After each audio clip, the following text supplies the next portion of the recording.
Hey guys, good afternoon. It is 1:39 p.m. right now. I wanted to really quickly talk about this topic of. I know this is more relevant for Christians, obviously, but non Christians can also benefit from learning about this topic. Um, you know, is mental illness a result of a moral failure? So, in other words, do we only get depressed or anxious or all these kinds of negative psychological emotions because of there is some sort of sin in our lives, or because God is punishing us somehow, or because we don't have enough faith, um, you know, etc., etc.? And the simple answer to that is no. Um, it's not.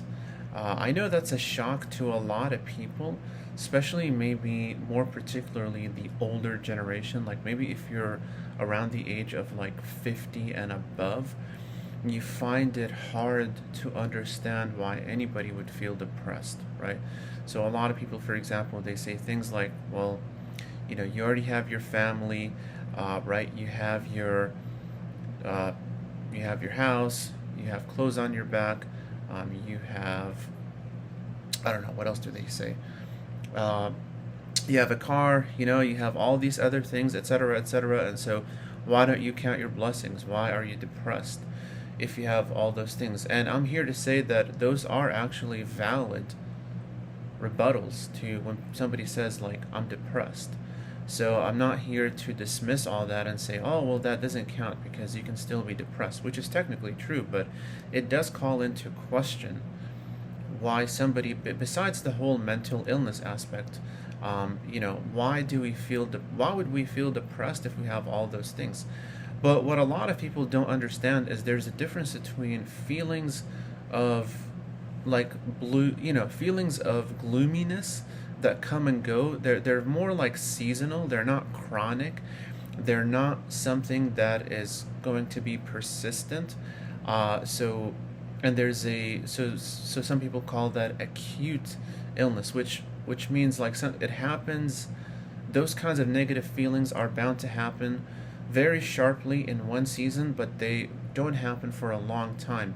And there's chronic illness, right? So this sort of chronic mental illness, because I'm not here to talk about chronic illnesses like in diabetes or in other stuff. I'm not a specialist in that area, so I'm not going to speak about those things. Nor do I even know that much about it anyways, even if I'm not a specialist. But anyways, when it comes to negative emotions, like, for example, like depression or anxiety or things like that, whenever it is persistent, right, whenever it is something that lasts for at least longer than 2 weeks, then it is an illness, right? So if you find yourself lethargic, if you find yourself being unmotivated, isolating yourself, lacking interest in socializing with other people and relationships and things like that, and so sleeping constantly, fatigue, eating too much or eating too little, all those are actually symptoms of a mental illness. Most likely it's going to be depression, but there's other illnesses that falls under as well. So this is not some sort of spiritual battle. A lot of people who are depressed, they read their Bible and they grow in the faith while they're depressed, but it's very simplistic to say that having more faith equals less depression. That's actually not supported in the Bible. If anything, in many ways, having more faith can equate to more depression and more anxiety. And here's what I mean by that. The purpose of the Bible is not to take away our illnesses. I know that we oftentimes try to find some sort of secret formula in the Bible, this sort of magical verse that you quote every single day, and it's just going to make all the illnesses go away, right? But the Bible doesn't work like that, guys. The Bible is always it's a relation. Christianity in general, it's a relationship with God. So in other words, it's a relationship with a person. We're not reading the autobiography of God. We are reading God's message to us today. So the Bible is not just a history book. It's not just a book of literature and a book of wisdom. It is the Word of God that He communicates to us today yesterday, today, and forever. So that means that it's never going to stop being true. But it is not a medical textbook. Depression is a medical illness. And while, yes, technically you can use biblical principles to kind of heal yourself from those mental illnesses, but it's tricky. It's not so straightforward on how that happens, right? And so a lot of people, what they resort to is they use simplistic arguments like, well, you just got to pray more, you got to read the Bible more, you have to be able to sustain the faith, and, they're going to quote all these different verses, cast your anxiety on him for he cares for you. And those verses are true. They're not wrong, but the biblical authors are not talking about a mental illness here.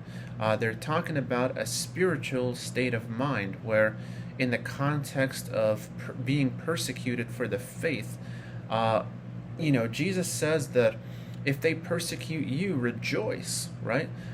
Because they've already persecuted him. If they hated him, then they're going to hate you as well. In James, he says, rejoice when you get persecuted. Don't be shocked at it. Rejoice. And so this is all talking about in the context of how do you respond when you are being persecuted for your faith, right? And in that instance, it doesn't make sense to give up and to be depressed about it, but instead you have to rejoice.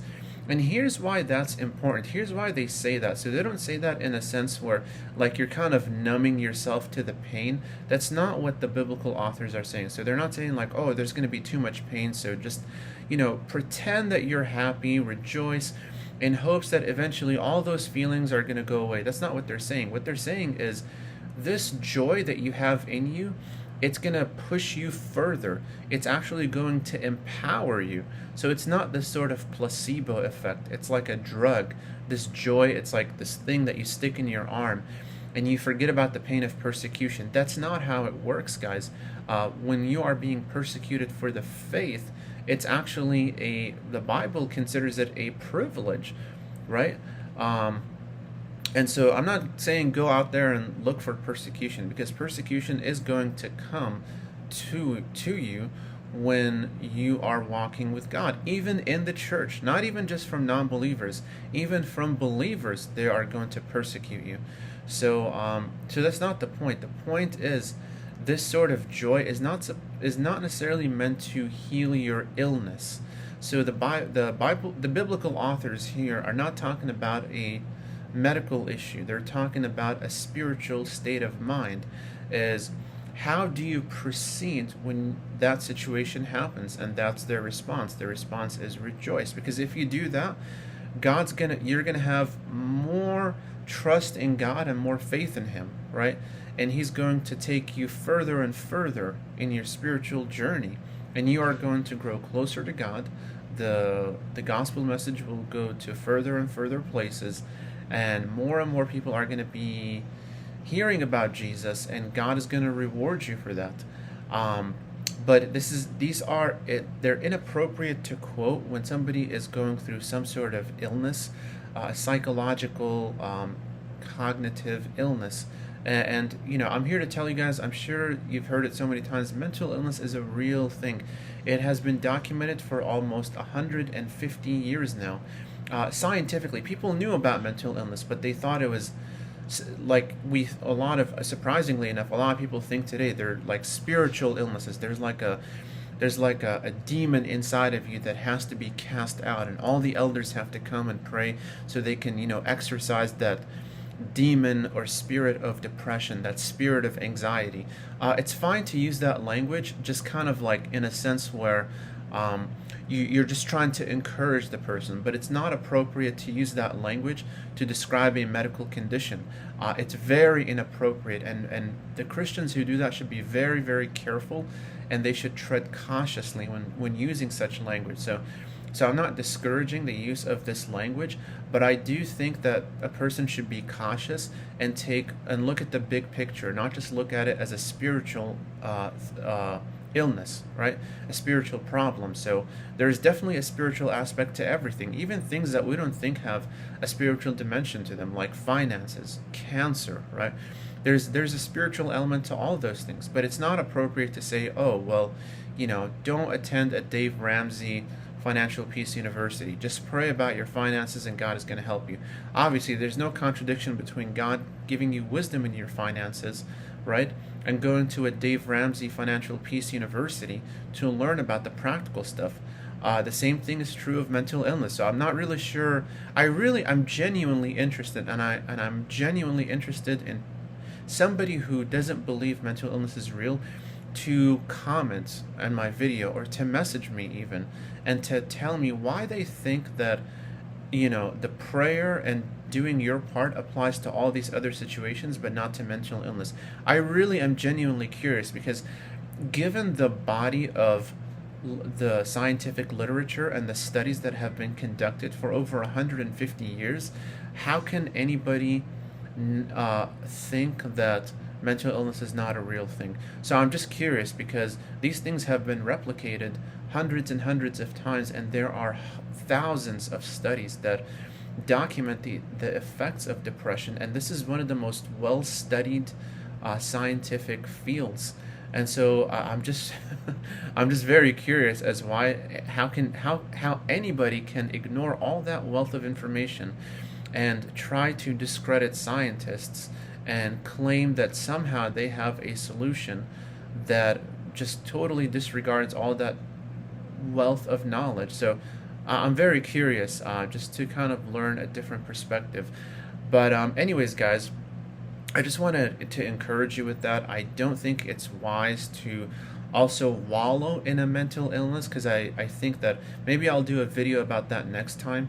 Why so many people, especially in the younger generation, I believe it's like Generation Z, but to a certain extent some millennials as well. But this applies to anybody, though. I don't want to just generalize and that's it. But there is a general pattern among people who are in the younger generation who tend to take pride, oddly enough. They tend to be proud of their mental illness.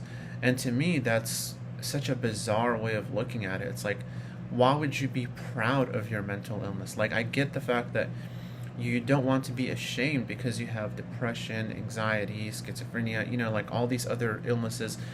But why would you wear that as a badge of honor? That doesn't really make sense to me, because when somebody has cancer, they don't feel ashamed or proud. It's just a neutral fact. I have cancer, so I have to go to the doctor. I have to go through chemotherapy, do all these other procedures. It's not positive and it's not negative, right? It's just like the fact that somebody has cancer, obviously. Now, there's implications to that. People will feel sad, obviously, but the point that I'm trying to make is that they don't parade themselves bragging about their cancer, or wear a shirt that says, like, I have cancer. So we don't want to, because that also contributes to the minimization of serious illnesses. Thank you guys for listening, and I'll see you in the next video. Take care.